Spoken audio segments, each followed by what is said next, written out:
Hi friend, ఎలా ఉన్నారు? బాగున్నారా? మీరంతా బాగానే ఉంటారులేండి. నేనైతే బాగాలేదండి. ఎందుకని అంటారా? మీరు నా వీడియోస్ చూస్తున్నారు కానీ లైక్ చేస్తూ ఉండలేదు. మీరంతా లైక్ చేస్తేనే కదా నేను కూడా మళ్ళీ మళ్ళీ వీడియోస్ మంచి మంచి వంటలతో మీ ముందుకు వచ్చేది. మీకు ఎలాంటి వంట కావాల్సిన కామెంట్ చేయండి. అలాంటి వంట చేసి మీకు వీడియో పెడతాను. మా వీడియో నోటిఫికేషన్గా మీకు రావాలంటే సబ్స్క్రైబ్ చేసుకోండి, లైక్ అండ్ షేర్ చేయండి. నేను ఈరోజు సొరకాయ పప్పు చేస్తున్నాను. సొరకాయ చూడండి, సొరకాయ దానికి కావాల్సిన ఇంగ్రీడియంట్స్ చెప్తాను, మీరు చూడండి. సొరకాయ, టమోటో, ఎర్రగడ్డలు, తెల్లబాయి, కొంచెం చింతపండు, మిర్చి, పండుమిర్చి తీసుకున్నాను. కావాలంటే మీరు పచ్చిమిర్చి కూడా తీసుకోవచ్చు, లేదంటే కారం పొడి వేసుకోవచ్చు.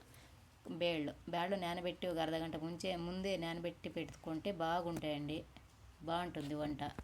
అందుకనే ఒక అర్ధగంట ముందే నానబెట్టి పెట్టుకోండి. చూడండి, బ్యాళ్ళు నానేసి పెట్టినాను.